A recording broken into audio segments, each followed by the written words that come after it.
Harman and Benson, a vision for your future.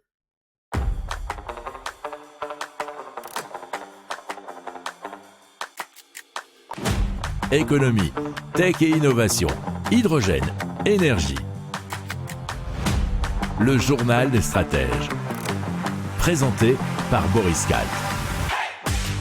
Bonjour à tous et bienvenue dans le journal des stratèges consacré aujourd'hui aux nouvelles technologies à impact environnemental. On va vous parler de culture verticale, de robots autonomes, de chasse aux moustiques, de toits urbains végétalisés, de fermes technologiques et de micro-algues pour purifier l'air. Vous écoutez le journal des stratèges numéro 242 et ça commence tout de suite.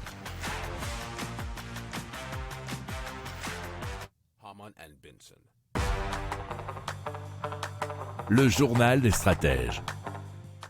Et donc on commence tout de suite avec la Tour Prima qui est l'œuvre de Autour et qui permet de faire pousser sur un support unique et vertical du persil, du basilic, du fraisier, du thym, une salade, des épinards, du basique ou encore de la coriandre et tout ça en même temps.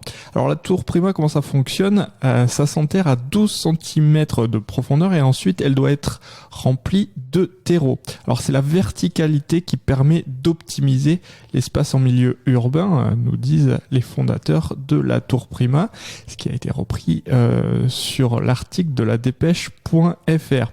Alors bien sûr, elle est disponible pour tout le monde puisque ça peut vraiment être mis sur un balcon. Il y a deux tailles, 77 et 38,5 cm.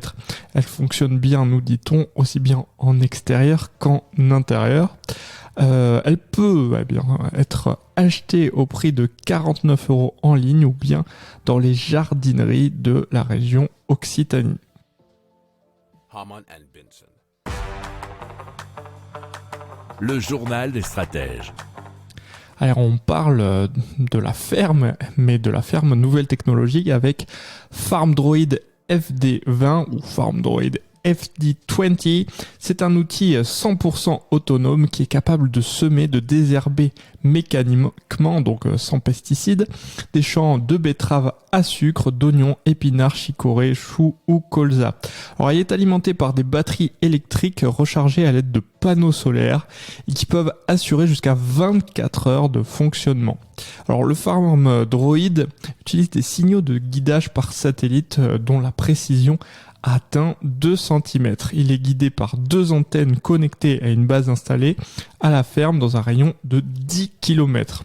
Alors il a une vitesse de travail de 900 mètres par heure et peut couvrir jusqu'à 6 hectares par jour dans des conditions optimales, nous dit l'article de westfrance.fr. Il peut prendre en charge le semis et le désherbage de 20 hectares par saison, ce qui représente 40 hectares par an. Son prix c'est 87 000 €.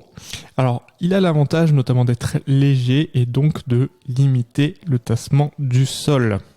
Si vous aimez cette revue de presse, vous pouvez vous abonner gratuitement à notre newsletter qui s'appelle La Lettre des Stratèges, LLDS, qui relate, et cela gratuitement, du lundi au vendredi, l'actualité économique, technologique, énergétique, mais aussi de l'hydrogène et puis de tout ce qu'on trouvera super intéressant pour votre vie. Harman and Benson. Le journal des stratèges. Allez, on parle de moustiques et d'un piège à moustiques qui ressemble à une jardinière design et qui se transforme en véritable aspirateur à insectes, nous dit-on dans l'article de 20minutes.fr. Alors, ils utilisent un concept de biomimétisme et c'est pour ça qu'il s'appelle Ma boîte à moustiques et qui dégage du CO2, mais aussi une légère odeur qui s'apparente à peu près à de la transpiration, qui reproduit la respiration humaine et ensuite aspire les insectes.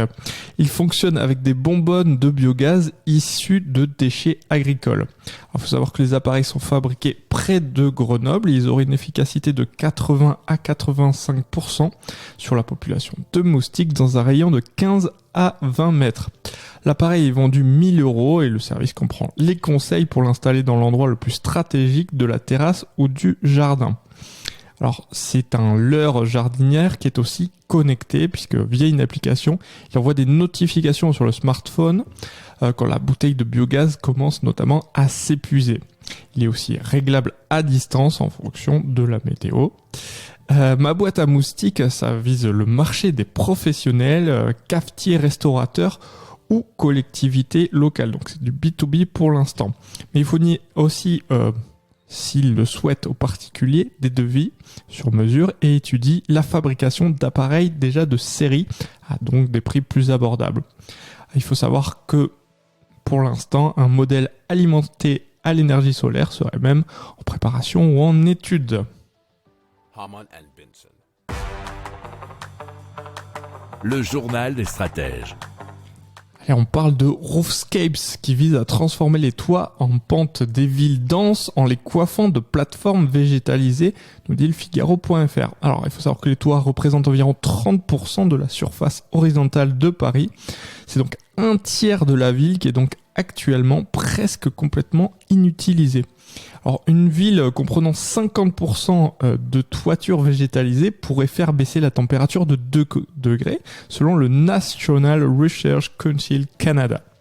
Ces toits végétalisés, ils auraient comme effet d'améliorer la qualité de l'air, d'augmenter la rétention des eaux pluviales lors d'orages, mais aussi de réduire la température de surface des toitures. Alors, il faut savoir que Roofscapes s'est notamment inspiré des Altanas à Venise. Ce sont des terrasses penchées en bois qui ont vu le jour au XIIe siècle lorsque la densité de population restreignait les possibilités d'avoir un jardin. Alors Roofscapes prévoit d'étendre le projet à d'autres villes comme Bordeaux, Toulouse, Marseille ou Lyon. Si vous aimez cette revue de presse, vous pouvez vous abonner gratuitement à notre newsletter qui s'appelle La Lettre des Stratèges, LLDS, qui relate, et cela gratuitement, du lundi au vendredi, l'actualité économique, technologique, énergétique, mais aussi de l'hydrogène et puis de tout ce qu'on trouvera super intéressant pour votre vie. Harman and Benson. Le journal des stratèges. Allez, on continue avec l'agriculture et Neopharm. Ce sont des exploitants qui épaulent par un bras télescopique des fermiers. Ce bras télescopique, il est ici sur un portique à 3 mètres de hauteur. Ce dispositif dernier cri peut être équipé de 12 outils robotisés différents, nous dit leséchos.fr. Alors, il sert à optimiser les récoltes et les agriculteurs expérimentent en parallèle une application mobile de gestion maraîchère. Alors, sur les 2 hectares de surface de sa ferme pilote, Neopharm estime pouvoir produire une 60aine de tonnes de légumes par an, soit suffisamment pour nourrir 500 personnes. Alors, Neopharm cultive sous serre comme en plein champ des légumes bio en s'appuyant sur le principe de l'agroécologie. Alors, qu'est-ce que c'est ? C'est la biodiversité et ses insectes pollinisateurs qui remplacent les pesticides, mais également une partie des machines agricoles classiques. Alors, Neopharm base son modèle économique sur l'accompagnement de ses clients. Architectes pendant la phase de construction, ils peuvent donc se transformer en conseillers en domaine administratif ou commerciaux par la suite.